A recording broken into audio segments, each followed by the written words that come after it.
Hello, everybody, and welcome back to the Tome Travelers, a science fiction fantasy book club podcast. This is episode 17, and we're going to be talking about Six of Crows, parts 1 through 3. So, massive spoiler warning for pretty much the first half of this book. We're going to be just discussing spoilers all over the place, so click off if you haven't read it. But before we get into that, we have a couple of announcements. Whitson, do you want to announce next month's book? Yeah, we'll be reading The Black Prism by Brent Weeks. Super stoked. Heard lots of good things. I think it's one of his earlier works, so it might be a little rough around the edges, but I've heard the magic system's really good, characters, world. Heard nothing but good stuff. I've read some, what was it by Brent Weeks? Like Shadow or something. I don't know. I enjoyed it though. His magic system was really interesting in it. Yeah, I've heard he's really good with things like that, and we all like Mistborn and things Yeah. of that stuff with really interesting hard magic systems. So Yeah. Cool. So Black Prism by Brent Weeks is next month. We have our Discord open. Link is in the description of the YouTube video. So if you want to join the discussion around this book or next month's book, as we dive into that, you can go ahead and click on that link and join our Discord. We're more than happy to talk with you, and you can join our little community of book nerds. It's fun. Yeah. Before we dive into this episode, though, we have our fantasy question. Whitson, what's our fantasy question? you have two authors work together on a book. Who would you choose? You want to take this one first, MD? I can, yeah. Okay, so I've thought about this, and I think I've come to a final answer, and I'm not going to put Sanderson in my answer. Oh, Yeah. oh. I'm going to say I would want Tolkien-level mythology with George R.R. Martin political intrigue and drama. I think if Okay. those two work together, because Tolkien does such a good job of, like, everything in his world matters. You can directly see its connection to the mythology. But I think if you had that, but you had the political drama and intrigue of, like, the snakes of the world, like, trying to slither their way into political power, I think that could make for such a compelling story. Because then it's like the stakes are like the mythology of the world, essentially. I don't know. I think that would be a really cool read, though. like Yeah. Middle Earth 1,000 years later Yeah. kind of thing. Yeah. Oh yeah, that would be pretty cool. Yeah, that's a Yeah. cool idea. What about you, Dylan? Um, I want like fast paced, but with a lot of payoff and a lot of like depth to the story. And so I'm probably gonna put Sanderson in mine just because he usually has really good depth, world building, and payoff. He just doesn't have a lot of the fast-paced action throughout the whole book.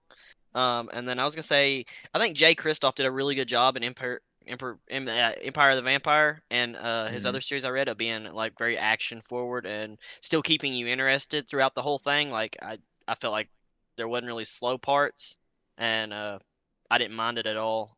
So I think those two working together would be pretty cool. That's dope. And you Yeah, wasn't? it is.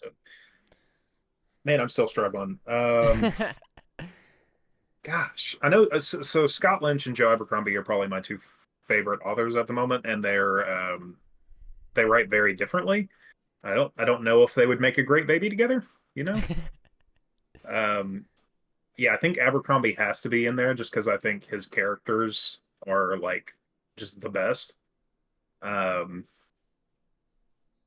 God, I think Sanderson honestly is like the best place to start from. Where you're like, I want the structure, I want the story to like have an arc that makes sense. I want the magic system to be good. Like, he has so many of the fundamental things just like perfect. Yeah. But then where I think he falls short a little bit is like character and prose. So I think somebody like Scott Lynch, Joe Abercrombie, Patrick Rothfuss, like those are guys that would like bring that the like couple things that I think he's not perfect at up. I think it would raise the whole thing up. So yeah, I think Sanderson and Abercrombie. Sanderson and I Abercrombie. feel like the depth of that book would be like so It'd be so absurd. so It'd be deep absurd. though. Yeah, Yeah, It'd be you'd have to crazy. really pay attention. Everything's yeah. important. You're like sitting there taking notes on every Yeah. single page. Just highlighting your book all over the place. You just Yeah. never climb out of the sauce. You'd be lost in the sauce Yeah. forever. Yeah. If you guys have a fantasy question you want us to answer, go ahead and drop it in the YouTube comments or in our Discord. We have a channel for it that you can just drop them in there. We really need your questions because we have to make these up on our own when we don't have them from you. So, yeah. But yeah, with that, we're going to jump into episode 17 of The Tome Travelers.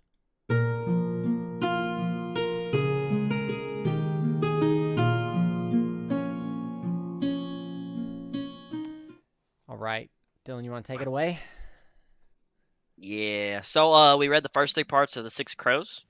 We meet our 6 main characters in Kaz, Inej, Jesper, Nina, Matthias, I and think it's Wylan. Matthias. Yeah, Matthias. Matthias. Oh, I've been saying Something like Matthias. that. Matt, we'll call him Matt.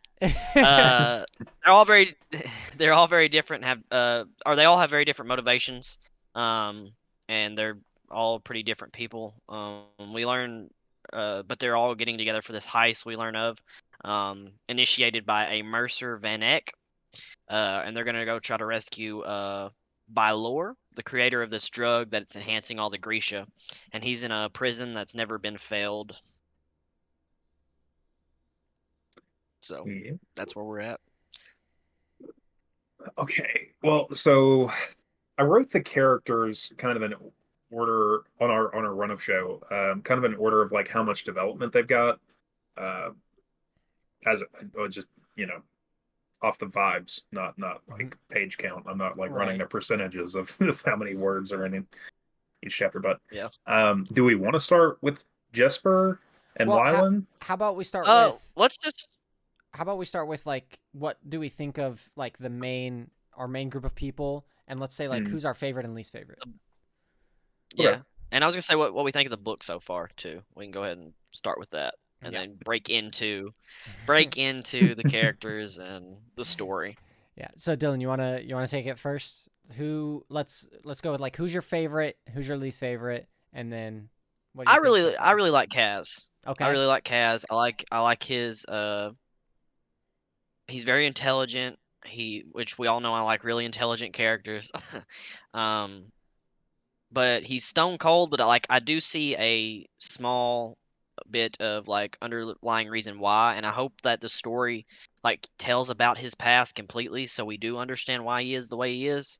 Um and what led to like his accident with his knee, or his leg, whatever it is, and why he has all these superficial relationships besides Inej, which we can see him kind of it's pretty much the only relationship he has that isn't completely superficial.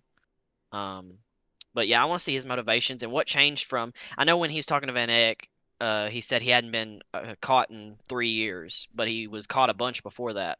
And I want to see what changed to make him think deeper and um, basically his motivations. I like it. What about you? So I would also say I think my favorite's Kaz. This book really reminds me kind of Leverage. Have you seen the TV show Leverage? Yes, A couple yes, episodes, yeah, no. This book reminds me pretty much exactly of Leverage. yeah, And so yeah. like I can see that. Kaz is like the lead. I forget the main guy's name, Yeah, but it's like that's who Kaz is. He's like the guy running the show and all that yeah. stuff. And so Inej is like the blonde. yeah. Uh, But yeah. I think my least favorite character is Matthias, and my reasoning, and I was kind of joking to Whitson about this earlier, but it was like we wrote down in the show notes like Matthias, he hates Grisha, and that's just his character. That's who he is. And so I just feel like there hasn't been much of him yet. Yeah, well, it just like it says like he's basically racist against the Grisha because of how he was raised, and that's what his people believe. But like, it doesn't really go into like why they believe that. It Well, just kind of says that. until way later on, when it like Yeah, mentions that the Grisha killed his family or Yeah. whatever. yeah. Well, it explains why he hates him, but it didn't really explain why he was so easy to fall into that cycle of hatred. But like, it doesn't really explain like completely why the Fjordians hate them. It just kind of says that they hate them because nobody should have that kind of power. Which, I mean, I guess kind of makes sense, but I feel like there's got to be like a deeper underlying motive, maybe. Well, So my issue with that also is that the Grisha are not very powerful. Like that's why this No. drug Yeah. is a huge deal. It's Yeah. because the Grisha can like heal a couple wounds. The heart renders are pretty scary, and we haven't seen a Grisha Yeah, with they like fire powers, like yeah. maybe the more combat focused stuff, but like all we've really seen is fabricators and healers, and then Yeah. Nina. Yeah. So it doesn't seem like they're that terrifying. Um, Yeah. so yeah, it's a little But weird to me again, that his culture is. we don't know what's going on in the world, which I kind of dislike too about this book so far is like we don't understand a lot of the stuff that's going on in the world besides what little tidbits it gives us. Like, yeah, these powerful Grisha are doing all this stuff in the world, but like, what's the state of the world? Maybe you could give that, and it would mean more. Yeah. Well, But And what let's about get you, into what we Whitson? think of the book so far, Well, Matt. Whitson's got to well, go. You, You're just gonna skip Whitson? okay. so Oh yeah, yeah, yeah. I thought so we the were kind of getting. the character I actually like is Inej, and she still isn't that. She's not developed really. She hasn't had a lot of dialogue. Like we've seen some of her backstory, and it's compelling. But her and Nina have very similar backstories. Um, and Kaz too. It's like, oh, we made it to like preteen status, and then our world got ripped out from under us, and look, a couple years of awful stuff, and now we're Kaz's buddies, and like that's kind of I don't know. I like Inej, but I think she just hasn't annoyed me yet. Is largely the thing. Fair enough. And your least favorite? Least favorite? Yeah. Yeah, probably Matthias. Just because he's like the most two-dimensional, like Yeah. cardboard cutout of a character. Like if Cal Drogo was a religious zealot, and boring. Okay. It's a good analogy. Uh, Yeah. Yeah. Matt, you want to go with what you think of the book so far? I'm enjoying it. It's like I was kind of telling Whitson like this book has kept me like in tune more, but I think it's just because it's like a little bit faster paced than Mistborn. Because like Yeah. both are the same vibe, like they're both heists, but I think this just feels like more quickly. This book shows, hey, this is a heist book, whereas like Mistborn has Yeah. a lot more like. All right, we're going to build up a little bit. We're going to teach you a little bit about the magic system. We're going to give you little bits and pieces here. When this book is very much so like, all right, this is the Just kind of job. jumped in it. Yeah. Yeah, Yeah. and then like let's assemble the team now. Here's everyone. Let's go. And so I don't know. It's like a fun read. We've been reading a lot of dense stuff recently, and so like it's a Yeah. nice little Yeah. palate cleanser. Yeah. That's kind of why I've been trying to pick these like more quick paced books because y'all been picking dense ones, and so I'm just like I need to throw a fun book in. Um, I feel like I like the plot. I mean I like the heist thing. I feel like the book's in a weird spot where it feels like it's like halfway a YA book and halfway an adult fantasy book, and it can't like Make um up its mind. Yeah, I can't make up decide. its mind what it Yeah. wants. And I feel like, I don't know, maybe it's her writing, but like some of it seems along with that, it's like some of the writing seems like really good, like something I'm like enjoying, and then some of the writing seems like a YA book. Like Yeah, I don't know. It's in a weird spot. But I am enjoying the plot. I like Kaz, I like Inej. We don't really have any of the other characters, like a whole lot of the. I mean, we got a little bit of Nina and a little bit of Matthias's backstories. Jesper's just kind of there and shoots stuff, while and blows stuff up and is a Mercer's kid. But I I I I I, I feel like this book is supposed to be based around the characters because of the way it's written, as far as like each chapter being a different character. So I feel like you need to go into the characters more and give their backstories and um stuff. But I'm not like hating the book. Like I yeah, enjoyed it. Like I stayed into the plot and stuff. yeah. I There, just feel like it could be done so much better. I feel yeah, like it's almost like a one season quick TV series. You know Yeah, what if that makes sense? Like it just like does. a quick one season TV series that a one off. Yeah, when you're kind of talking about like their backstories and stuff like that, it very much so feels like we just get tiny little sprinkles of it. And Yeah. like I feel like if we got a Yeah. little bit more, we would all be a lot more attached to them and like actually care more. Exactly. But Exactly. we And don't have that, so they're just kind of these cardboard cutout characters currently because we don't know yeah. why they're Yeah. the way they are. So, And I know Whitson was saying, well, I can get him into what he thinks about Kaz, but um, I'll let Whitson go, and then I'll argue with him about Kaz because I know he doesn't like Kaz. Okay, so I'm gonna try not to beat a dead horse and be an asshole, um, but I greatly dislike this book.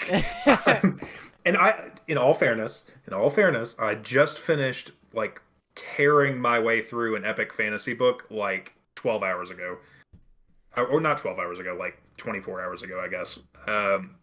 And I listened to all of this today, and like I guess I was measuring it against the thing I just finished. yeah, Um, he has recency and bias. that's not super fair to the book, probably. But Kaz is he's one of those characters that's supposed to be a badass, but it never explains why he's a badass or shows you him being a badass. It's Yeah. just like, look at this badass. Look at him being a badass. Isn't that cool that he's a badass? And the whole time I'm just like, I don't care. Like, Yeah, make me give a shit about him first. that's definitely the Um, YA portion of the book. Yeah, Yeah. yeah, where you Yeah. can that I think the book just assumes that you're going to completely and entirely suspend disbelief and come in with no preconceived notions of what a fantasy book should be like, which is fair for a young adult audience, but Yeah. not fair for an adult audience. Yeah. I was gonna say if I read this in like middle school or like even Yeah, I would even like I would have all eaten this over it. shit up in middle Oh school. yeah. yeah, I did Or too. Yeah, I would have. high school too. Like, Yeah. Just Yeah. before we started like reading like books with a lot of depth. Well, I mean that's not fair because we've always kind of But read books with depth, but like really started like tearing them apart. Yeah. But the largest issues I've had with it are the setting is nothing. She has described nothing. There no details, legitimately zero. Like I was taking notes the whole time I was listening to it.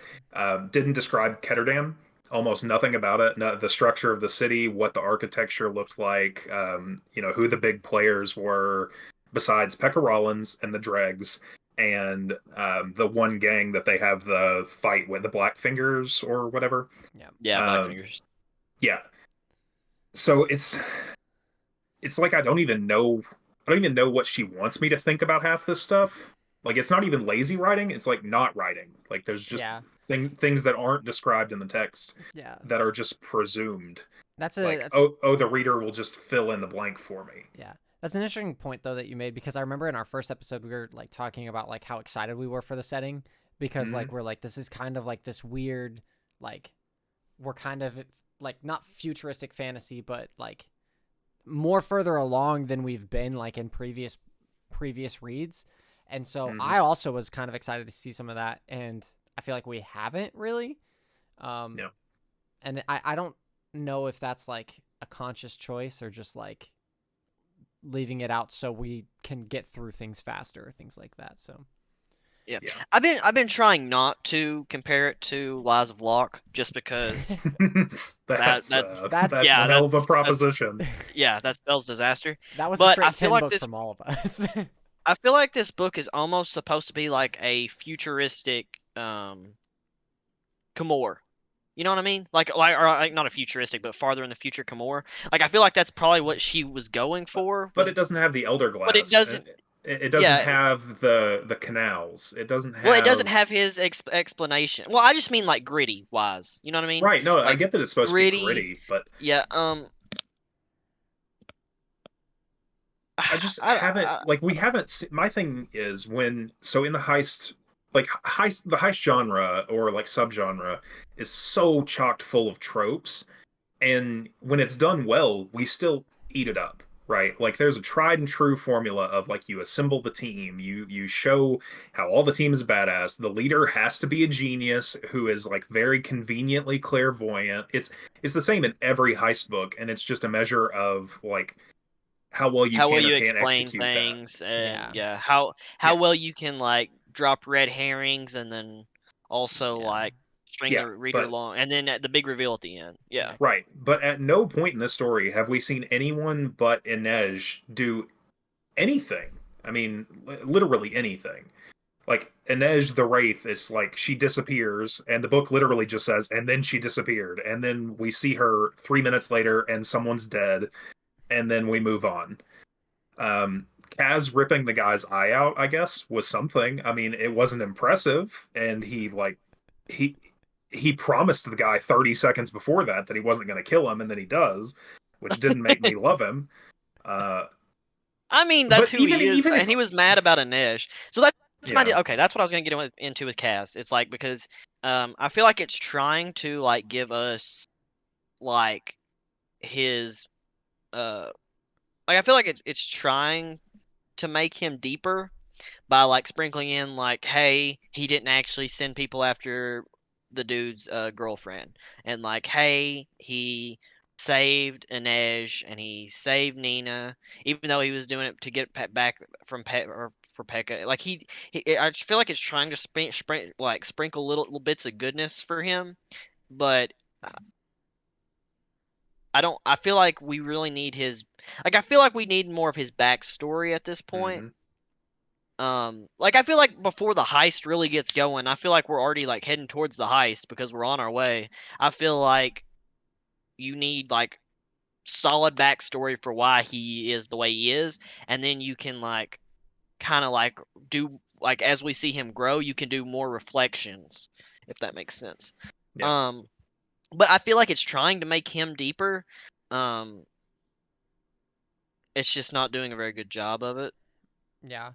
I I think think my biggest I think my biggest problem is that there's no foundation for any of the characters, and Yeah. it's so hard to care or to believe it. yeah. Like when they do something cool, I'm like, well, there's no precedent for that. Like they never did anything impressive before, so like, why Yeah. are they suddenly godlike But now? yeah, I think the reason though for that again is like this is like a very like quick read. And so Yeah. like it's not I don't think it's meant to be this in-depth dive into these, people why they are the way they are. It's meant to be this fun like heist book. And I think Yeah. it does achieve that. It's just I think we all I think like a lot more into depthness in our fantasy books that we can like really dive into, and this is more of like just a quick escape, you know? So here's my deal. I do enjoy depth, but I can jump into a like super quick read and that has a lot of action, has like stuff going for it, and but that I feel like in-depth books are written to be in depth, and action book or fast-paced books are written to be fast-paced, and I feel like this is in the middle. It's trying to do the depth but Yeah, doing the action, if that makes sense. So like I feel like it's like contradicting itself. yeah. I think again it goes to that like identity issue where it's like, is it a YA book? Is it that like it's almost Yeah, like the same thing? exactly. Yeah. But Can we like, talk about the I, fact that these characters are supposed to be 16 and 17? Can we talk about that? Yeah. Like What about it? these are hardened criminals respected by the gang streets gonna leaders change you, Whitson. who are experts in their field, and they're 16 and 17. You're telling me you weren't out here criminaling when you were 16, 17? Well, sure I So was, but not on a okay. grand scale. But here's my deal. I agree that okay, I think that you can be like so like I think Kaz can be that smart and he can have all that stuff that he knows to do and like all these business plans and stuff, but I feel like he needs a mentor to teach him. Like he doesn't just come up with this stuff Oh yeah. Like on who his did he own. learn it But Yeah. from? yeah, I mean they grew up in like in rough parts and they grew up in um like Nina, she grew up basically learning to do war because of her where she grew up. She was going to be a healer, and then they're like, "No, you join in the army." Um, Yeah. and Like so the like I second understand why. regiment and Yeah. see And Matthias, like he grew up to kill Grisha from like an early age, and uh, Inez, she got kidnapped and sold, and then now she's like. But it doesn't. Again, it doesn't really explain how she became so silent. Like I wish it yeah. had explanations for stuff, and like if Kaz had a mentor, like if the dude that he's working for right now wasn't just some dude he's working for and was like had been a mentor or something, it would make more sense. Or like we know his brother dies. After his brother dies, maybe someone picks him up and we may see that. We don't know yet because we don't know how Jordy died. But um, yeah, I feel like it's just in a weird spot. I feel like it's trying to do two separate things. Yeah, I still enjoy it though. Yeah, I I'm genuinely enjoying the think it's a story. good read. But Yeah. when it comes to like the in-depthness, like I think when we go to rate the book, our ratings are going to be a lot lower than normal, but that's just because of the other things that we've read. Not to say that this is a bad book. I just think it's definitely for a certain type of audience. We might not be that audience, but we can still enjoy it. And that's Yeah, why I think I am. I feel like this is a 30-minute show that I turn on and watch a quick little six episode season of, and it's a one off. And well, when I need just like something quick, boom, like that. I mean, I'm enjoying the plot. I like the Grisha. I like how there's three different, and they all so like the heart renders and healers. They manipulate the body. The other ones manipulate the world around them, and then the fabricators manipulate like change objects. So like I really like that the magic, and I guess I just see what this book could be, and I wish it kind of was that. Yeah. I think. Oh man, We still I'm we trying. still have I another half don't of the book want. though. I don't want to beat a dead horse, but I've spotted so many like plot holes and character inconsistencies, and I'm telling you, I have the notes. I listened to all of it today Yeah. while sitting at my computer doing nothing, just taking notes, and none of the characters are consistent. There's holes in the story everywhere. And I reread Demonata 2 years ago. That series holds up. I read that, no pain, no cringe, except for a couple of the like teenage romance Yeah, things. but But like, go read like Percy Jackson again, Yeah. or I mean, you sure, know, but I don't think just because it's YA and it's for like teenagers that it's just okay for it to be poorly written. Like, I don't think that yeah. that's okay. So to me, this is something I could see her like sending to the editor, and the editor being like, "Hey, let's like Let's build on you've it. got a Yeah. good you've got a good foundation. Let's build a house." If that makes sense. Yeah, But I think instead of drip feeding us the backstory after expecting us to care about characters, yeah. like give us some We need any of the backstory we need to care before you about them ask me first. to Yeah. care. Yeah. And we've already almost had one. We almost had a Nej die, and like I feel Yeah, I don't mind that, but like you said, like give me the Give me a backstory reason to care about it. beforehand Yeah. and show me some more of like her and Kaz like bonding and stuff and their relationship, and then I'll care more. yeah. But I was on board. I was completely on board when he got kidnapped by Van Eck, the fight with the yeah, Blackfingers. It was when the heist story started, and he started bringing in the crew, and they're just all there like in two they're just days. there. Yeah. They're just Yeah, there. yeah. Like it.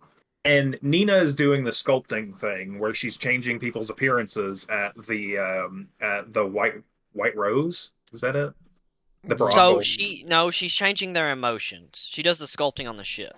She's like she's basically I like thought she people was when they're like sad. freelancing, doing sculpting and doing that thing where she like relaxed the guy. She's basically a chiropractor. She's like a magical chiropractor. Yeah, kind Uh, of. Except she takes away but depression. well, yeah, I mean it's like a Yeah. comfort thing. Anyways, I thought that was cool. I thought that was cool, and I thought that the book was going to go in a good direction where like Ocean's 11 the characters in right where it showed you Right. like these Right. characters are That's what I was this gonna equate it character's to. Yeah. important for this reason. This character is a badass for this reason. This character is Well, see, necessary for this reason. No, I none feel of like the that. only one they did that with is Matthias with the Yeah, underground gladiator ring, and I yeah. thought that was a great concept. Like I thought that was really cool. Well, but And then the then way they got in, like Kaz got them in, and then, but that I was don't know. when it started to fall apart the most for me, I think, and when I started rolling my eyes is when getting into the prison was interesting. I couldn't tell you what the prison looked like. I know it's on an Yeah. island. She didn't describe anything about it, but still, the fight with like the lizard monster thing, I was down. I was cool. I was like, this is cool. Uh, but then they just walk out of the prison, and then Yeah. Kaz explains how, oh, we're gonna body swap this guy for you. Okay, kind of lazy explanation for that. It's not the most complicated thing. It's not a Locke Lamora plot, but It whatever. works, I'm does his fine. job, yeah. And then he pulls the pardon out of his pocket. And I'm like, what? You did this for nothing. You did this literally for nothing. Like, this doesn't make sense. It just Well, logically does he not make sense. he uses the pardon to make Matthias do what he wants, but do we even know if the pardon's real? Like, No, that yeah, that's another problem that I have with it. So if it is real, and Kaz has the ability to manipulate the government and get whatever he wants from them, or even a forger who can make documents like this, they can just stroll into the Fjorden court anyways. Like they could just come up with fictional identities and have the paperwork to prove that they're, who they say they are, and just stroll right in. And that would be more compelling than this weird plot. Has anybody else noticed that the only part of the plan that we're in on is the fact he has a 6-story long rope and an edge can climb? That's the only plan. He has a rope that is 6 stories long, Yep. which, by the way, he hasn't explained how they're going to sneak into the prison because a big concern of theirs is that they're going to be stripped of all of their belongings and clothing. But somehow they have a 6-story long rope that they're going to sneak in with them. Yeah, where are they gonna put that?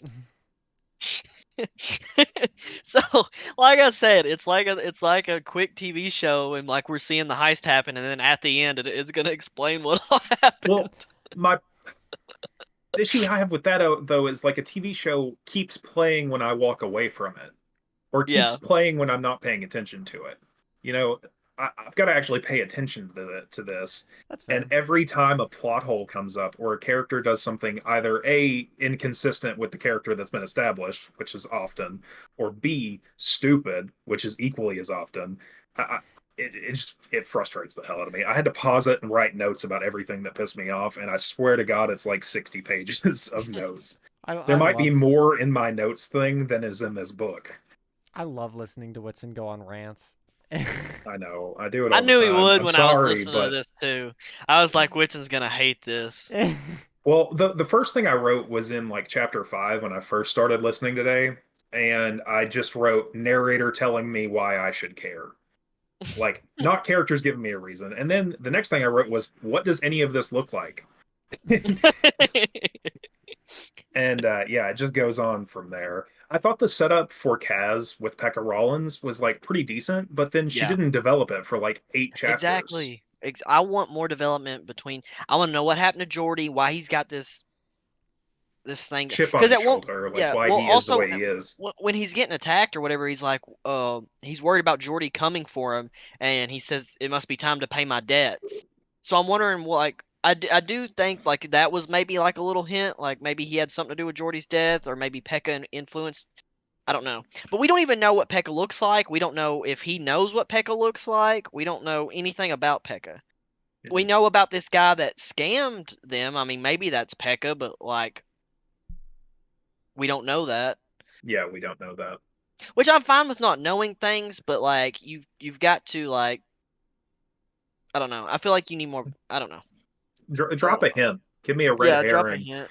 Yeah, Make make me at all curious, honestly. Like yeah. I don't like that these characters are just who they are right at the beginning with no background, no setup, no investment, no nothing. It's just like here's a character and you should care. See, I feel like you could. I feel like you could start this book like where Kaz is learning to become who he is, and then do flashbacks as he's learning to, uh, The Locke method.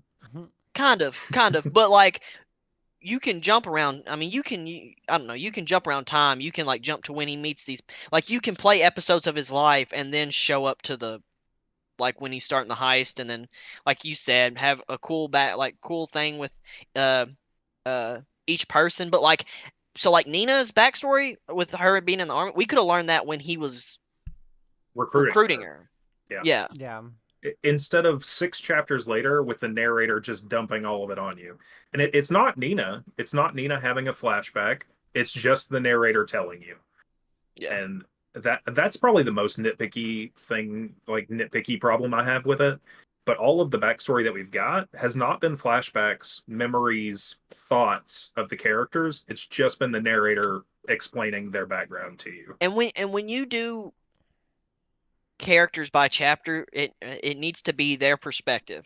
It needs to be Yeah. flashbacks. It needs to be what they were thinking at the time. It needs to be their motivations at the time and how they changed it. It needs to Yeah, I agree be. with that. If you're gonna have a narrator, have a narrator. If you're gonna do characters, do characters. And that's what I think. That's what all of our problems are stemming from, is the fact that this book is in a weird. It doesn't know what it is. Yeah. Yeah. That's another thing that I wanted to bring up. So it's a heist story, and we're in Ketterdam, which is this grimy, seedy underbelly kind of thing, which would be the perfect setting for a heist story, I would think. But then they go on an epic adventure, right? Or they're on an epic journey. Yeah, they're on a boat to a place they've But never been before except one person. yeah, Yeah. Yeah. and we also don't know anything about the world. So like generally the prerequisite for an epic journey is that you know something about the world and you're curious, right? Your Yeah. character is learning about the world. Uh, or there's a call to adventure, or and you learn about the world on the way as a consequence. But they're on a ship in the ocean going somewhere mysterious, and at no point in the middle in their sea journey do we see anything. Nothing Yeah. happens to They them. literally Like, are. They literally even joke. They're like, "Man, I wish pirates would attack us, so that way something would happen." Like, yeah, yeah, it takes us from Ketterdam, which again she didn't really describe, and I wish she would have described it more, but The, to a blank, snow-covered other continent. I feel like a great prologue to this book would be Kaz stealing the painting from the Mercer, Mhm. showing how he did it and all that stuff, like a quick little how he did it, and introducing him as a character and Inej as a character, and maybe a little bit of their relationship, and then like maybe just a quick little flashback. Like I, I feel like that would be a pretty cool way to start this book, and then keep it a heist book at the same time, and then you can go into explanations and get deeper with his character, introduce Jesper and why he can shoot guns so good, and why he's got a gambling problem, and Yeah. so on and so forth. Yeah, But I think any backstory about them that happened organically in the story would have improved it so much. Because yeah, it's not, I mean, the plot is like shallow, but I'm okay with a fun, shallow read.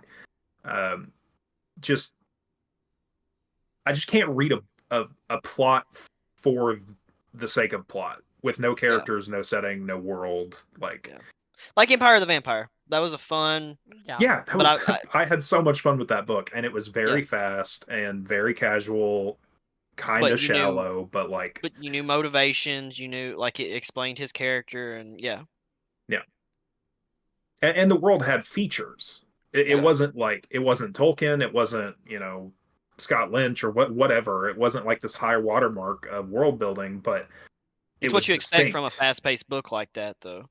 Yeah, well, Yeah, and there was a mental image, like mushrooms yeah, everywhere and decaying animals, and there was stuff about it that felt at all unique, and there's none of that here. hmm I mean, can you even tell me what the climate is like in Ketterdam? Like what the temperature is? it's Is it grimy. humid? Is it cold? Is it warm? It's What? the climate I of know they got a grimy. lot of casinos and a lot of whorehouses that specialize in different things. Yeah. Yeah. All right, I think we've bitched enough. Let's get into the actual plot and the characters and all that.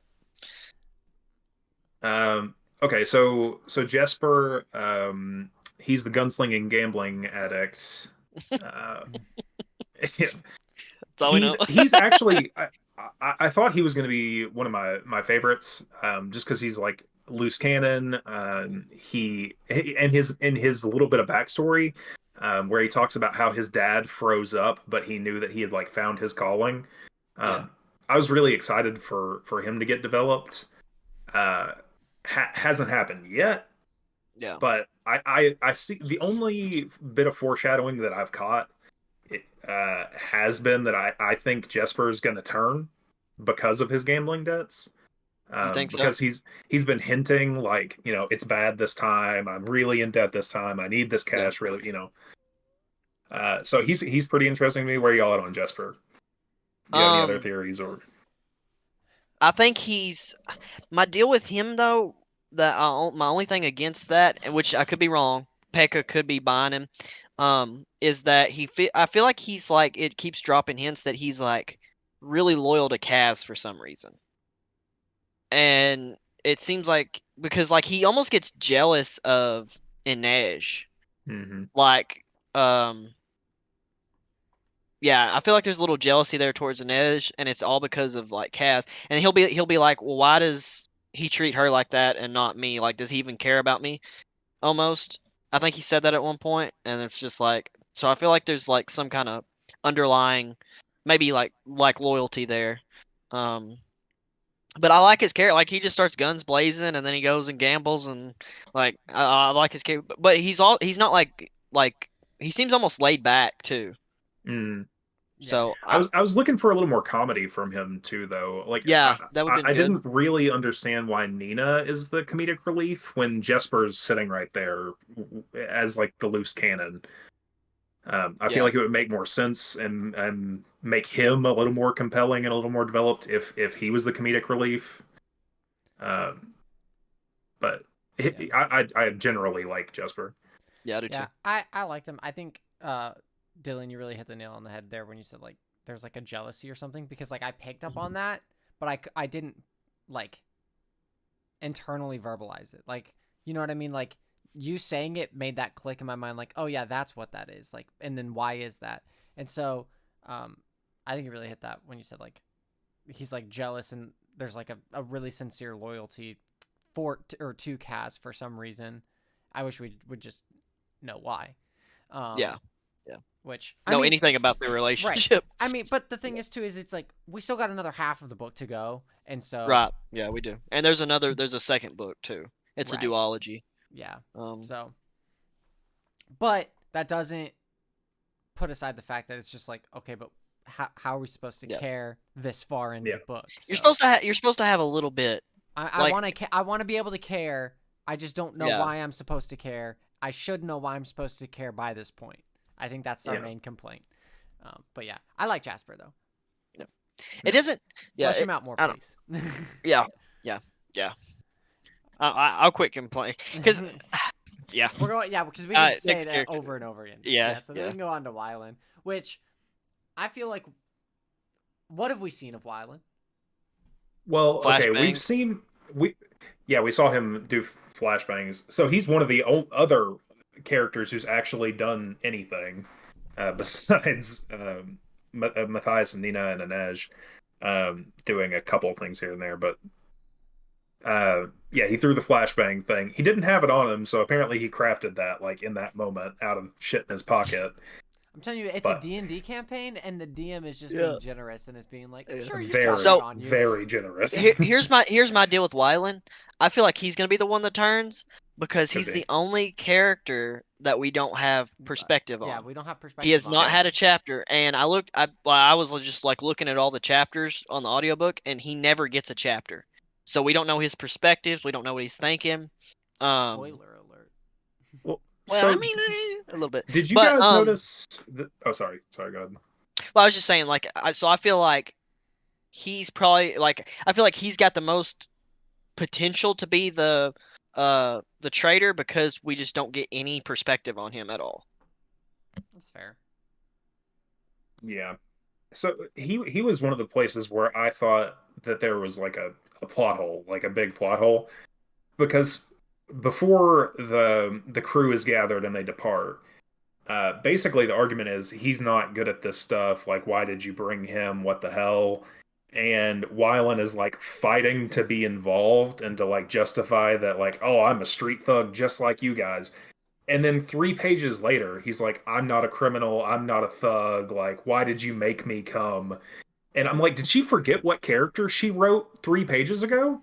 Like, Well, no, I think what you're meaning is when they're talking about how that other guy is a better demolitionist. And yeah, then Kaz is like, I don't trust him and I need Wyland for the hostage potential, basically. And Wyland's like, but I'm a good demolitionist too, which he may be a good demolitionist. We see his flashbangs. But they're not necessarily, I don't remember them necessarily saying like he's shit. They're just saying like the other guy's better. I mean, yeah, And but he's basically defending his demolitionist stuff. I guess that was a weird place for him to like draw the line and argue and be like, yeah, I want to be a part of this team. Yeah, Though, to so me, but if but he hates criminals, like, why is he part of the yeah. seedy underworld? If he has this like self-righteous, like mightier than thou thing going on, like, Yeah.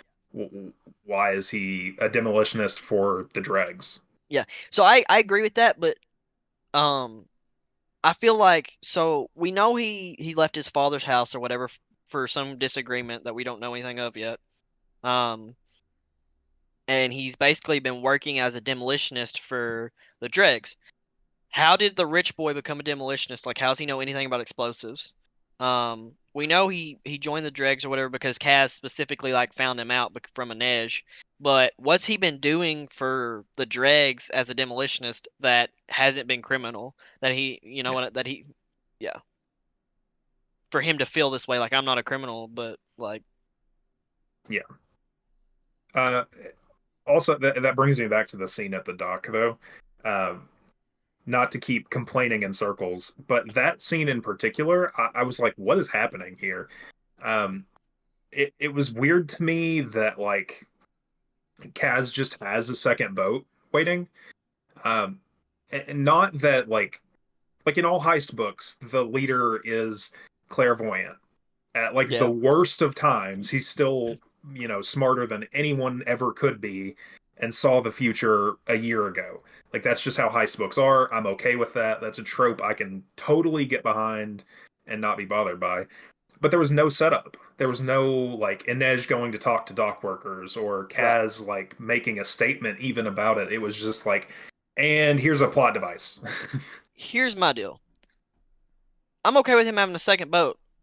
Completely okay with that. Like you said, like he's supposed to plan ahead, be smart. Like he's supposed to plan for contingencies. They were supposed to be on that boat. He did not plan for Inej to be late. Yeah. Also, him, Jesper, and Wylan were standing together, like almost shoulder to shoulder, when the explosion went off and the shooting started. And then Jesper and Wylan are running for their life, and Kaz just appears. Like he just comes out of nowhere and saves Inej. But he's on a cane. He's got a bum leg. Like, how did he not just get shot to death? Or like, you know what I mean? Like, it's just so Yeah, convenient. I wish that there were details in any of these yeah, scenes where yeah, it's like, and then Inej snuck up and took out one of the gunmen that was aiming at Kaz, or like it would take just a couple sentences to make the scenes so much more compelling. yeah. I More think. vivid, So more vivid. that's another Yeah, reason. Like I think Wyland might be the traitor though, is because like how they know about the docks and then what happened at the docks. The ship blew up. He's a demolitionist. yeah, So, Yeah. yeah. I mean that but that is a good little detail. That is actually like foreshadowing, I would say, or at yeah, least a red herring. You know. yeah, right. Yeah, I agree. I wish there was more detail, but yeah, we've complained. We've done our Well, complaining. I'm talking specifically like story point by story Yeah, yeah, point yeah. Yeah. here. Like, um, let's see. The other thing that like I was a little confused about was like Inej not being able to handle the street thug, and just getting like She surprised got by him. Yeah, she got surprised, I think, didn't she? Like she was handling herself fine and then she got like snuck up on or something. But she says in the beginning when they're going to the meeting that that guy is like he's one of the only guys that she's scared of or like that makes her Uh, like nervous, okay, if you remember. I might have missed that, but Yeah. um, It's that guy that was the scarecrow guy that was with what's his name? Yeah, what's his name? That thought he was smarter than Kaz. But yeah, I think he sneaks up on her and like gets the jump on her. Which, if she's nervous about him, like she doesn't seem like the type to get nervous about nobody. So like he probably has some skills. Um, Yeah. Yeah. Well, okay, so then Yeah, we move on they to. hop on the but well, we kind of talked about the Matthias prison break. yeah. Do we want to go into that in a little more I detail?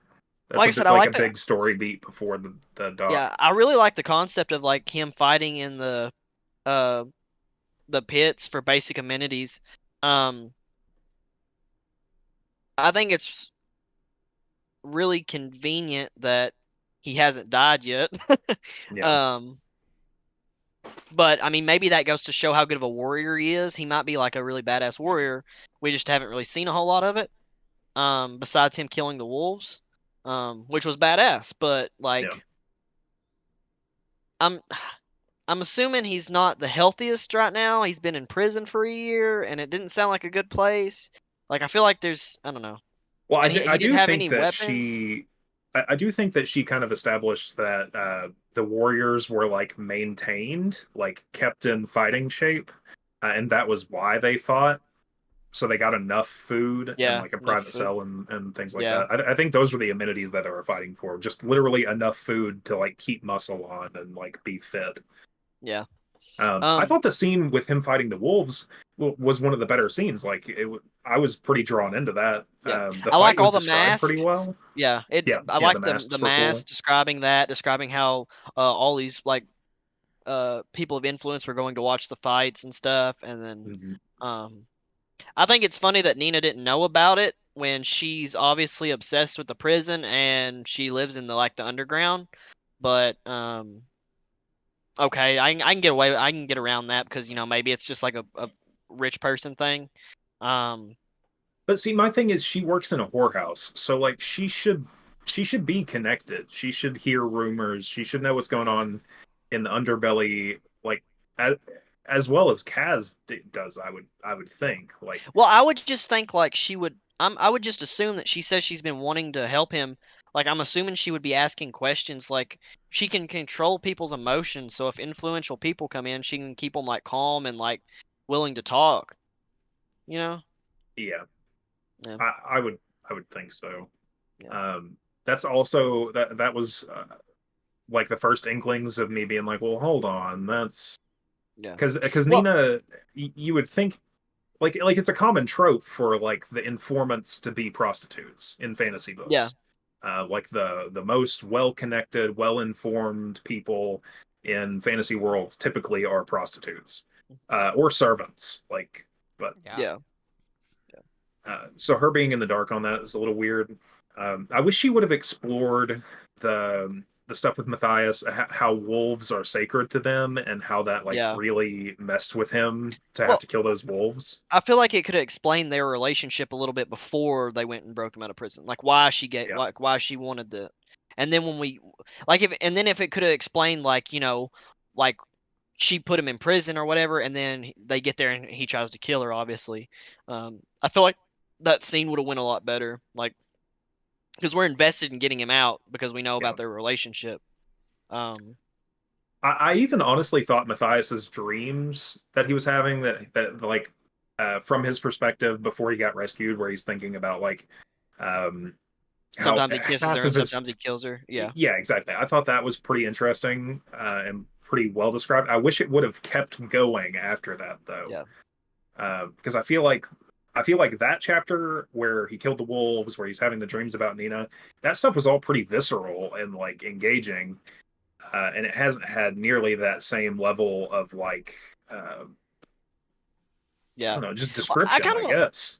so let's kind of talk about Matthias and Nina together because I want to get into their relationship because we see that he's like super into her and Nina's super into him, but she turns him in, so he hates her. He's been spending a year in prison, but like it kind of just like very poorly like comes up with just a random reason of why she did that. Like okay, I get like the warriors were there and stuff, but that seems like a really like I don't know, like easy thing to just like come out of nowhere and say like, oh, there were warriors there. I had to like I Yeah. feel like I don't know. Yeah, Yeah. convenient explanations is a theme of this book for me.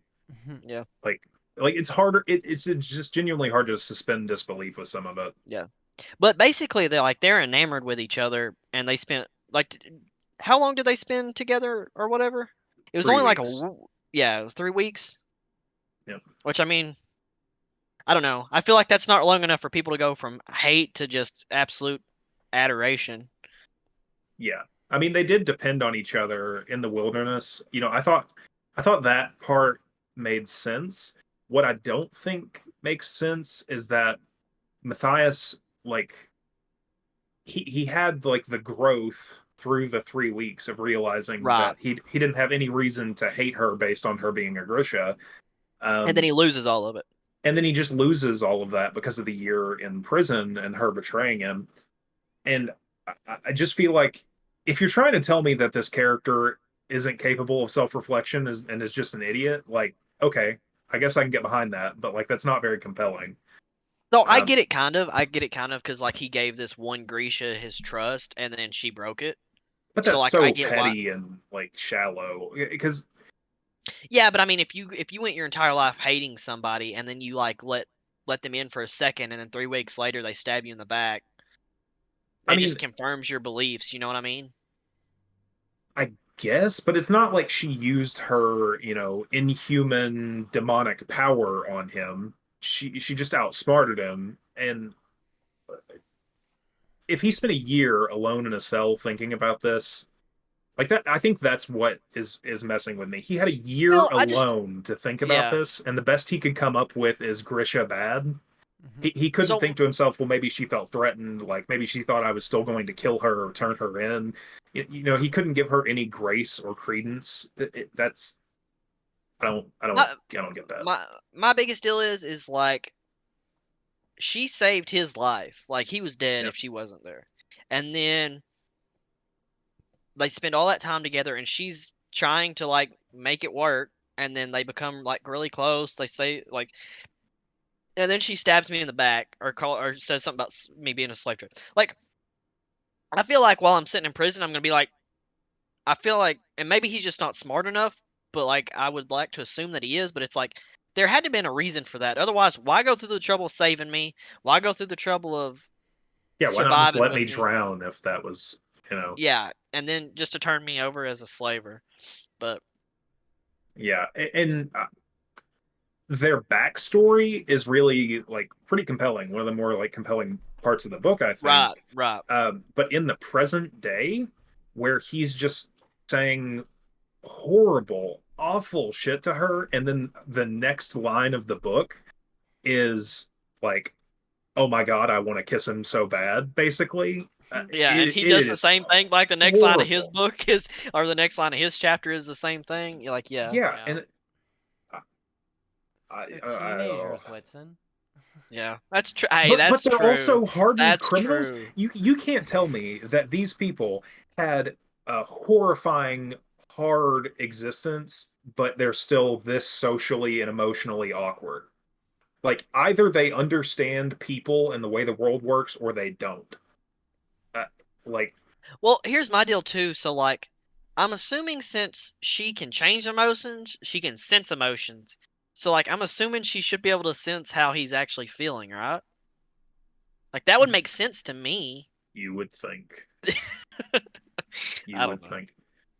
And I see. I think part of the reason, a big part of the reason that I'm being like maybe unfair to this book is that the book that I just finished, um, Furies of Calderon by Jim Butcher, the magic system is very, very similar, but it's just used so much better.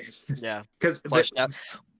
the emotion sensing thing specifically is a huge plot point. It comes up all the time, and it's just this is like some a second grader sketched a version of that and like in a dull pencil. Well, see, and I was going to go into the magic because I feel like it just keeps like Like it doesn't like it gives like their basis, which is cool. I like the basis, like okay, but it doesn't explain like that they can have all these different powers because we've got people that can like move air, people that can move seas, and we've got people that can uh mess with the heart and mess with the I don't know. It doesn't really explain like it doesn't go in more in depth on the powers. Yeah. Yeah, we don't know what their like fuel source is, what the limit of their power is. We just know that like the girl in the prologue could like heal people, but not like, she couldn't literally reform flesh or whatever. It was like accelerating the body's natural healing process. So that Yeah. was like a limitation that was introduced.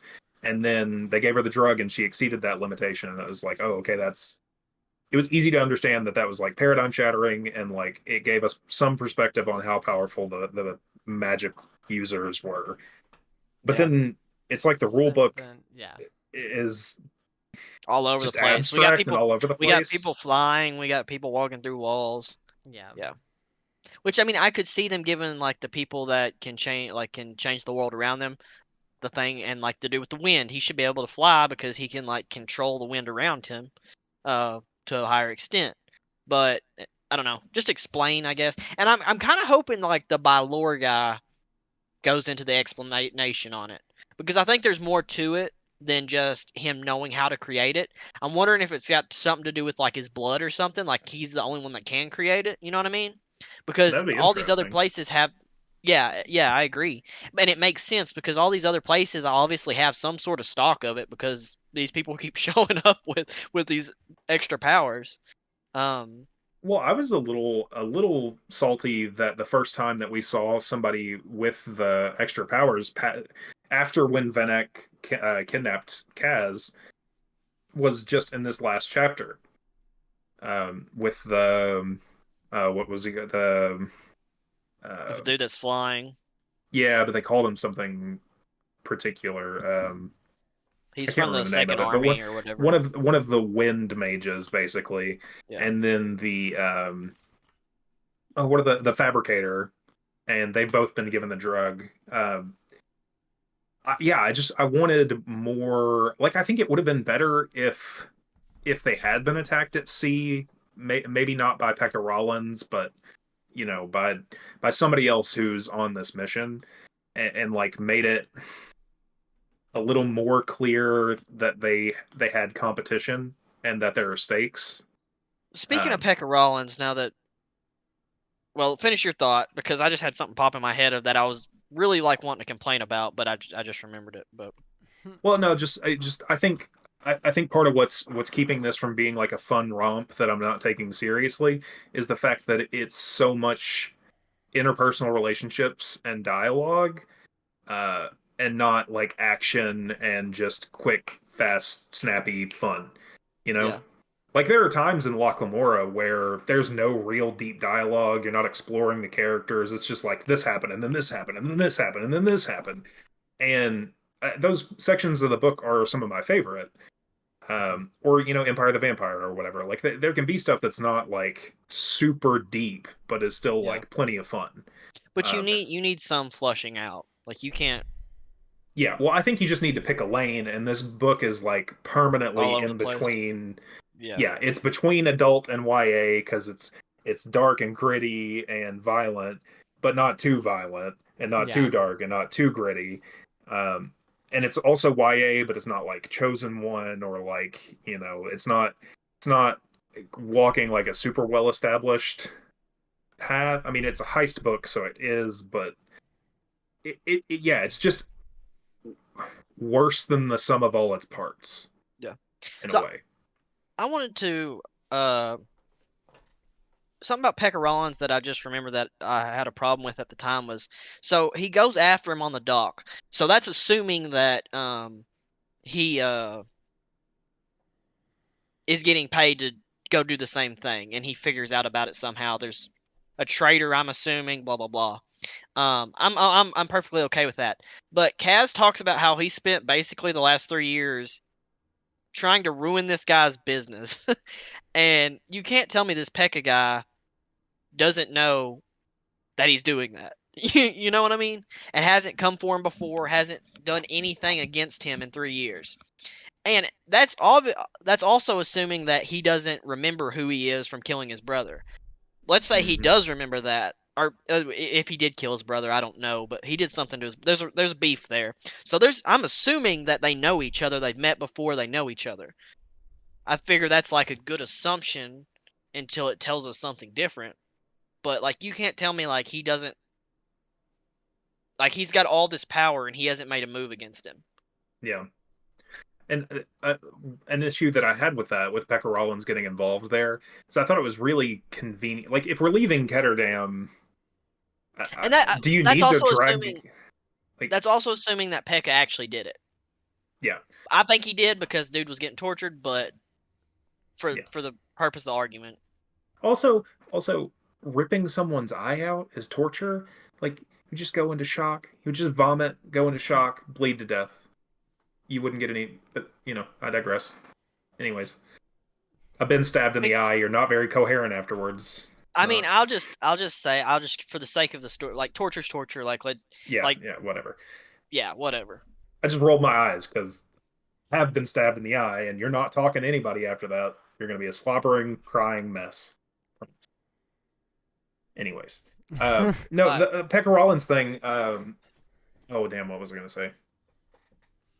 Oh yeah, so Van Eck wanted Kaz for the job because he had stolen the painting, right? yeah, And it seems a little convenient that Pekka Rollins gets involved at that point, but didn't know about Kaz before. Like you were saying, like if his exactly. information network is that broad and he's that omniscient that he's picking up on this job that was specifically and explicitly only for Kaz, like how has he not been aware of Kaz before? So my theory for part of that is I think Van Eck has multiple crews, I mean, that would be reasonable, yeah, but and I I think just he's thought, promised them whatever money they asked for, and he's not actually going to pay them. yeah, I that think could that's be the where big twist at Wyland's the I end. think that's where Wyland's going to come in. But yeah, I'm assuming that uh you know all this. I'm assuming I'm giving her the writer the benefit of the doubt and assuming all that. Um, but none of it's been confirmed. None of it's been hinted at. Blah blah blah. We're just kind of guessing at this point. But yeah, I agree. I feel like he should know something about Kaz. He knew about Nina like the first day she was in town. Hmm. Like he's got information networks out there. You can and another thing that I thought was funny, like he's got these guys like standing outside of the casino, uh, talking up the Crow Club. Assuming he does know all that, I mean that's gonna be obvious whether he does or not. Anyways, like if you got other people being like blah blah blah, and it's happening every day. Like I don't care if the faces change. I'm gonna pick up on that. Yeah. Yeah, I also thought it was a little strange that like Kaz opened the Crow Club, right? Like he opened a gambling hall. I mean, A at 14 years old, Well, but he B, opened it through the older guy. yeah, I know, but still, I mean, the Crow Club is like his baby.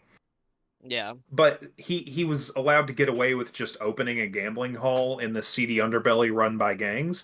Like nobody's going to be like, "Oh, you're encroaching on our territory," and go after him. When the dregs are in this like super weakened state that he's talking about, where like they're declining in power and they were never that powerful to begin with. They were nobodies and nothings until Kaz came along. It's like, well, okay, but how did you defend the Crow Club? I just wish there was more backstory. Yeah. You See, know? I need Kaz to have a mentor. Like I Yeah. need him to have some sort of mentor that is he needs a father chains or something because um I Suspending don't disbelief yeah, is tough. I don't see him just having all this information and knowing who to go talk to about opening up a gambling and also them automatically letting him do it. Like Yeah. if you're this leader of a gang or whatever, and a 14-year-old kid comes up to you and is like, "Hey, we're gonna open a gambling den together. And we're gonna make a bunch of money." I'm gonna be like, "Okay, go home." You know, Yeah. if I don't beat the shit out of you first. But yeah, I don't know. like I said, I see where Matt's coming from, and I agree. Like, I feel like that's what it's supposed to be, is like a fast paced, like high story and stuff. But I also feel like she's trying to do other stuff, Yeah. and, Yeah. and I think that's where she's the trying to mix up make it. is. Yeah, she's trying to make the bridge between the two. Yeah. Yeah. Yeah. See, my thing is like Jim Butcher writes 250-page urban fantasy. It's one case from Harry Dresden's perspective. Yeah. None of them are that well. The ones that I've read, which is not like super far into the series, but the ones that I've read, there's nothing really serious about them. Yeah. I mean, you see Harry Wizard Go grow, Burr. Yeah, yeah, but Wizard Go mostly Burr. Wizard Go Burr, and it's really fun. And Yeah. it's not always perfectly written either, but it's fun. Um, and I will say that there were some moments where Nina legitimately made me laugh. Like, I still Yeah. don't agree that she should be the comedic character. Like, I think Jesper would fit that role a lot better. But she's had some one-liners that genuinely made me laugh. So I think I don't know. I've heard that this author's other books are better, and Yeah, I heard I this could was one of I've believe her heard it. better very good books. things about Leigh Bardugo, so I've heard good things about Nine House specifically, which I think is later, and also written for adults. Yeah. So Well, see, and I think that's where I think that's one of the biggest things with this book is it's a mix between like YA and adult fantasy, and she's trying to do different things. Like yeah, if she had stuck to just like the quick heist thing with a little bit of backstory on the characters to get you interested and introduce the characters, which you can do in their introductions pretty easily. Um, I think the multiple chapter or each chapter being a different perspective is perfect. Um, I feel like that's a good way to go. Now, if you want to go in the more in-depth way, you can show all their backstory, how they all meet up, blah blah blah. Super in-depth high, super in-depth magic system. But I feel like she's like meshing the two, mixing all yeah. that, yeah, meshing the two, and I it's just almost not feel working like for her. if you're gonna do this like this perspective switching thing, that like epic fantasy has been doing a lot for the past like 15 years. Mhm. Like Yeah, a lot of modern fantasy does this. Um, you have to go bigger. You have yeah. to make the world Well, bigger. You have to make the characters bigger. You have to, Yeah. and it needs to be longer. I think this book's only like 400 pages. Like it so Yeah. Well, probably needs whenever another you do 100 if you're gonna do that. perspective, it's like you're in the minds of the characters, you know why they're doing it, you care about why they're doing it, you understand why they're doing what they're doing.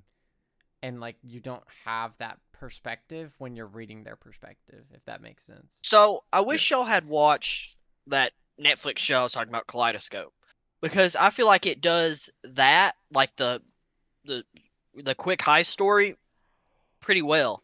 So basically, the first episode like sets up kind of like the heist and them all meeting or whatever, and then each next episode is one of the different people in the heist perspective. It gives their backstory, their motivations, and then it shows what they were doing during the time of the heist. And then the last episode shows where it all went wrong, who betrayed who, and then what happens to them at the end. Hmm. And it's a 8 episode Netflix series. I think each episode's like it's either 30 minutes or 40 minutes long, blah blah blah, whatever. But if you do that same concept with this, I think it could be fantastic. Yeah. And then just kind of introduce the magic system in the first little bit or whatever. But I don't. I feel like I said. I feel like she's trying to do the flushed out thing, and not. I feel like Committing. she was trying. I feel like she was trying to do the flushed out thing, and then her editor's like, "Hey, we need your book," and so she's Yeah. just like, "Here." Yeah. Yeah, it almost feels like the ages in the book were added in post. You know what I mean? Where it's like Yeah. these characters feel like they're in their mid to late 20s, If but I if I'm I just gonna We want swap them to this be two young for so a we can get a one. YA, yeah. if Exactly. if I'm not thinking about it when I like the whole time I was listening to the first half and I wasn't thinking about it, I thought Kaz was 40 Yeah. Yeah. the Yeah. whole time. Like I kept like going back like Kaz is like, and then I'd be like, it talks about how when he talks it sounds like stones grinding together. I'm like, oh, he's like 30, 40 years old, and then it's like, no, he's 17. It's like, My seventh note out of like 60 is 17 question mark question mark question mark question mark, not a chance. So I guess we yeah, I found just out at like chapter 9 or chapter 10 that he was yeah 17, yeah. or that Matthias was 17 and Kaz was 16. No, Uh, it says in when he's talking to or no, Van he is Eck. 17. Yeah. and We it's was set. talking to Van Eyck. Yep. Yeah, yeah, I agree. I feel like she's got a good base, and like she made some of these characters, and then she just kind of threw them in, and it's like, oh, they're all 17. I can sell Yeah, this I to can't. kids. Yeah, it seems like she wrote an adult fantasy heist novel and sent it to the editor, and they're like, "Well, you're not going to make any money off of this if you don't make it YA. So take out the sex, take out the violence, and make them 10 years younger." Yeah, I That's could a see that. lot. Yeah, That's I what it could feels see that. like. Yeah.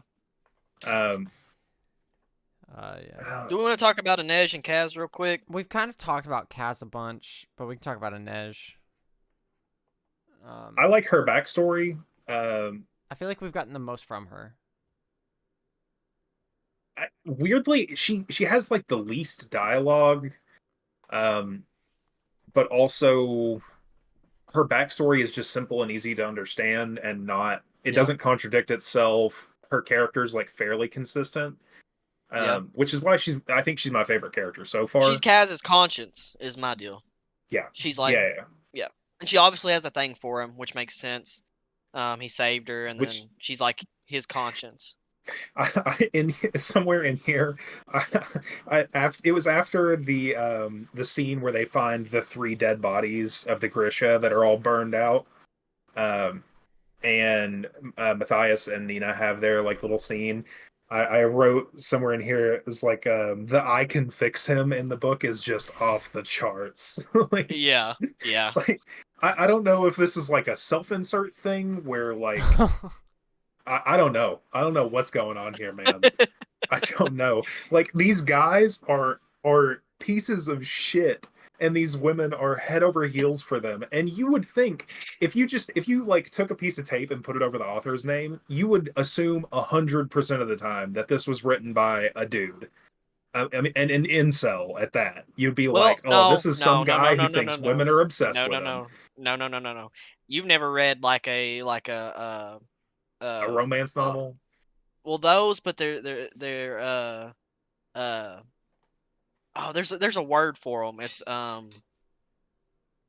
particular like subgenre of romance. It's basically enemies to lovers type thing, but like Okay. yeah, but there's actually a name for it, but it's like yeah, it's like evil bad guy. Yeah. And that but That's the plot they're of all every written by Hallmark women. Christmas movie. Yeah. Yeah. It's I don't understand. angry, upset banker goes home and falls in I love with will high school say, sweetheart. yeah. Inej and Kaz though are more compelling to me. Like they make more Oh, sense. 100%. Yeah, Yeah, 100%. Then Nina and yeah, yeah. Yeah, yeah. Yeah, like they I get both Nina and have the Matthias too, but like I get over the I hate you, I love you, I hate you. Like yeah. yeah. yeah. Inej and Kaz is so much more complicated, which Yes, is I agree. nice. Yes. It also just feels It's like there's more interaction between the two of them. Mhm. yeah. They actually know each other. Yeah. They're like intimately familiar with one another. They know each other's shortcomings in a way that like Nina and Matthias don't. Nina and Matthias just feel like they're on teenage hormones, and Yeah, Inej and Kaz feel like they actually have a dynamic in their Complicated adult. relationship. Yeah. Yeah. yeah, Which could Again, go in again. 17? Question mark? Question mark? Yeah. Question mark? yeah. I was gonna say that could go into Whitson's theory about how she wrote these characters out because in her original story she could have had like a deeply complex relationship between Kaz and Inej and then had to kind of dumb it. But Dumb it even down. then, Yeah. like yeah, she's like Kaz's like uh conscience and then like trying to like make him break his shell, and we see like it talks about how he only takes his gloves off in front of her, and he tells her about his brother and he's never done that before, and he like freaks out when she gets hurt, and um like you can see it him starting to show those emotions. um and so I agree with Whitson, like I think they're more flushed out. Nina and Matthias just seem rushed. It's kind of like I need another couple in here doing something. Well, Yeah. they just But literally we do seem see, horny. Yeah. yeah, yeah, They just seem It's horny. teenage hormones. That's all Yeah. yeah. Nina and Matthias is. But we do see them make that pact at the end too, where they're like, "Hey, we're gonna kill this guy because we don't need this drug getting out." Um, Yeah. That was a good moment and from them, I will say. Like yeah, that I was a agree. legitimately good moment. Yeah, yeah. She wants to bury the bodies, and then he's like, "Well, I'll help." Blah blah blah, and then they make that that pact. I agree. I agree. I think that was good. I just really Um, want this next part to go into their Yeah. backstories. I need more fleshed out I want characters. I want more reason to care about people Yeah. than what we Because have. I feel like a heist is a heist, like Whitson was saying. Like as Let long as it's got somebody betraying somebody, like really good, like in like suspense right. during the heist, like the heist is gonna be good. Well, The plot's gonna be good. It's just we need the characters to be fleshed out so I think we the care. heist needs to have stakes, and the stakes come with the characters. Yeah. But we don't have that connection to all of them. Like I think we have some connection to some. Like I think we care about Kaz. I think we care about Inej. But it's like everyone else I don't really like yeah, have reason to be I like, oh, I want could to care understand. about Nina. I want to care about Nina. Matthias, Jesper too. yeah, I want to care about Jesper. Matthias could have been really interesting if she. I Yeah, he almost could have been wish. really interesting. Yeah, I wish she would have leaned more into like so lawful good that they'll like hurt everyone around them, kind of like The you know true what I mean? paladin. Yeah. Basically, yeah. Uh, Instead of I don't know. I don't even know where we're at with Matthias, really. He's So just angry and wants to kill Grisha. Angry and again, going horny. into how this book is trying to do so many different things, I feel like you could have a whole book about this magic system, the Fjordians and the people Nina are against warring against each other and how they're enemies to lovers, basically. You could Yeah. have a whole book. I feel like it's trying to do that in the middle of a heist book. Yeah. Yeah. Well, also, this is in the same universe as most of her other books, the Grisha verse or I whatever. heard you were kind of supposed to read Shadow and Bone first because it explains. I think it said it explains stuff about Nina, like what her motivations are, and it explains why the drug's bad. Okay. I Well, don't remember. I remember reading about something about that like on Reddit when I was like looking up this book and seeing if we were gonna do it. yeah. Um, Honestly, I've been disappointed because I watched the first couple of episodes of Shadow and Bone and I thought it was goofy, stupid fun. So yeah, I thought that was where we were going to be. It had a YA feel to it. It was corny as all hell, but I was like genuinely laughing and like kind of interested in some of the stuff. And usually, yeah, you know, you assume that adaptations are worse than the source material. Uh, this book does not make me think that so far. yeah. Uh, also, did the Nina and Nej scene on the boat bother you guys at all? You know what I'm talking Uh, about? Where they sing, like Nina sings the song, and that was when Nina started being the comedy in the book. Like That just didn't all really of a bother sudden me. after that song, yeah. I don't know about. you I didn't don't. think it was out of character for Inej because like that was the I mean, one she almost moment where I died. was like, I don't know. I feel like I don't know. I Maybe feel it's like she just just needed. She trying was to upset that humanize. Kaz. I don't know. Yeah, she almost died. She was upset that Kaz never came. She's still upset that Kaz said he could replace her. Like she's like basically thinking about Kaz and like how he does. She doesn't want to think about Kaz, and then so no, she's that just made like do sense to me. something. Yeah, Uh, yeah, I don't know. It was just but weird to see her like happy-go-lucky and laughing and joking yeah, after a near-death experience where like the only person that kind of gives a shit about her doesn't give a shit about her. Like, I don't know. That struck me as yep, like tone deaf in a way. yeah. Yeah. But anyway, Do you guys have yeah, I any just like? want to. Yeah, I was I gonna just want say. to see more character development in the Yeah. next part. Yeah, I was But gonna other ask than like that, what your guys' like thoughts are for going forward. Like what's like the main thing you want in the next section that we read, and like what are your predictions going forward? Kind of. yeah, I just want more character development, and I think the heist. If Kaz keeps doing Kaz things, I think the heist is gonna be good. I just need to. I need to. I want my twist. I want my Yeah. suspense, and then other than Yeah. that, I need character development and maybe world development. Yeah, I want to. I definitely want more detail about the world around us. Yeah. But I'm looking forward to it. Like saying all these things, it's not a bad read. Like I'm having fun with it. No, yeah, So no, I had no problem getting through it. Like, it just yeah. I see what it could be, Yeah. but Well, but we've also read Lies of Locke Lamora, and it's a very yeah, yeah. similar taste. Well, Um, but even if I take out Lies, like I was talking about that Kaleidoscope show, I yeah, see yeah, what, yeah. You see Yeah, what or it Ocean's could be. 11, or Yeah. yeah. yeah. But But I mean, there's still another half of it to go, so let's not get too judgy too quickly. I think we're gonna at least have some more fun with it as we keep going. So, y'all uh, want to say what else you're reading on the side real quick, and then we can wrap up. yeah, like on the side, I Yeah. can go first. Um, so I just started back up like doing schoolwork like on my masters and stuff. So I've been reading a lot of like textbooks, but in my Yeah. spare time from that, I'm very slowly picking my way through The Great Hunt by Robert Jordan. Um, Hey. it's good. I really am hoping to finish it before season 2 of Wheel of Time comes out on Amazon.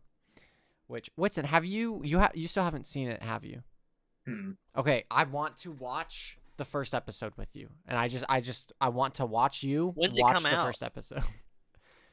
November 3rd or 4th, I can or probably no, have the Great Hunt done by then. September 3rd or 4th. Yeah, I can September have. 3rd or 4th. I should be able to have the. Oh, Yeah, maybe not. yeah, September Yeah, August. 3rd or 4th. that's It's like like a let 24 days, yeah. 25 days. Yeah, I'd have to put down what else I'm reading. Probably. I Oh, a could do it peek though. behind the curtain. We don't record these the day they release. Oh. Yeah. Yeah. Um. So yeah, The Uh. Great Hunt is Oh, usually. on my current reading, as well as Six of Crows for the podcast, and then like my assigned reading for class, which is why I'm going slowly through these books. What about you, Whitson? What you got?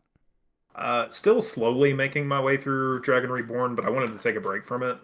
So I read Furies of Calderon, Jim Butcher, Codex Alera. Uh, the like elevator pitch for it is Pokemon meets Lost Legion, and it was really good. It's really good. Highly recommend. I actually have that on my bookshelf, and I want to read it at some point, but I just have a way too long TBR list. Yeah, I'm starting Sinlin Ascends based on Dylan's recommendation, and Assassin's Apprentice by Robin Hobb. I thought I Um, had Sinlin Ooh, Ascends on. dude, I want to read Or Robin Hobb. I do too. I yeah, heard really good things about his characters. I think it's her, her, and yeah. Oh yeah. and I've been waiting. I've been waiting on it. Codex Alera and Assassin's Apprentice, both. I've had to wait 2 months on them to come back into the library because they had just been checked out for forever.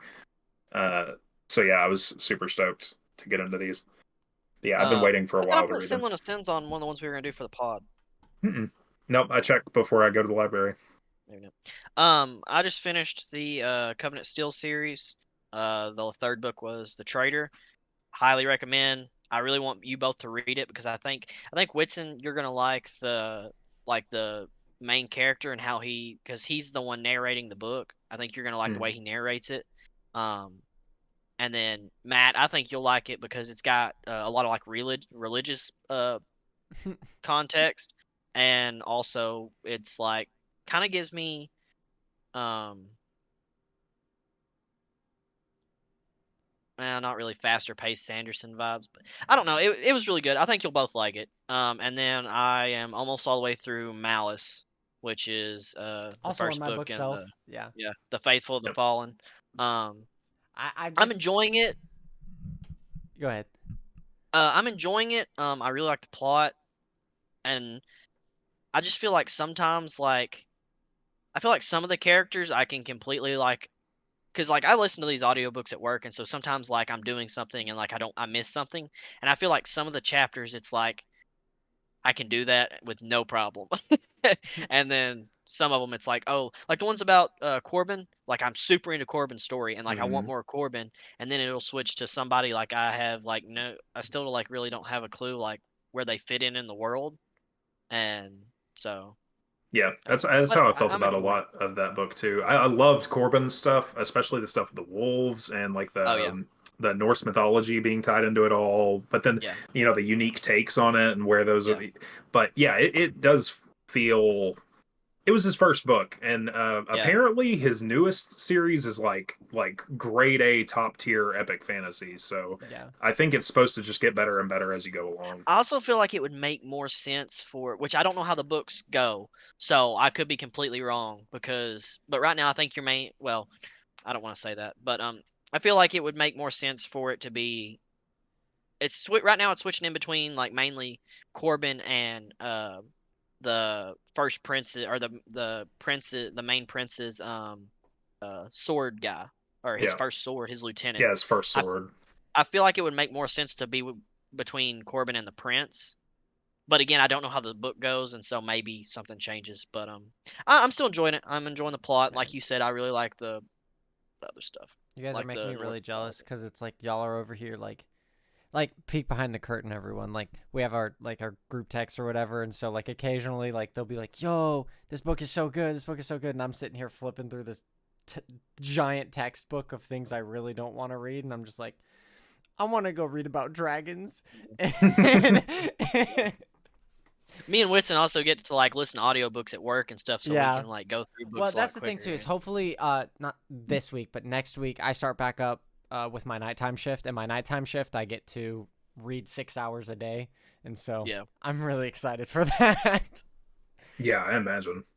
But yeah, I think we're Alright. gonna go ahead and wrap up there. If you guys have your fantasy questions that you want us to answer on future episodes, let us know in the comments or join our Discord and let us know there. You can also get involved in the discussion down in the comments. You can totally roast Whitson and tell him why he's wrong and he doesn't know anything about this Come book. at me, YA peeps. Yeah. Come at me. Just go at him, please. But seriously, if you did like the video, please share. You know, even if you didn't like the video, still share, like, subscribe, and follow. Leave a comment down below. Join our Discord. We can help grow the community and stuff like that. But I think that's gonna conclude episode 17 of the Tome Travelers. So we're gonna wrap up Six of Crows next Or episode. 2 hours of bitching. Yeah. So I'm excited for that. But with that, I think we will see you all in the next one.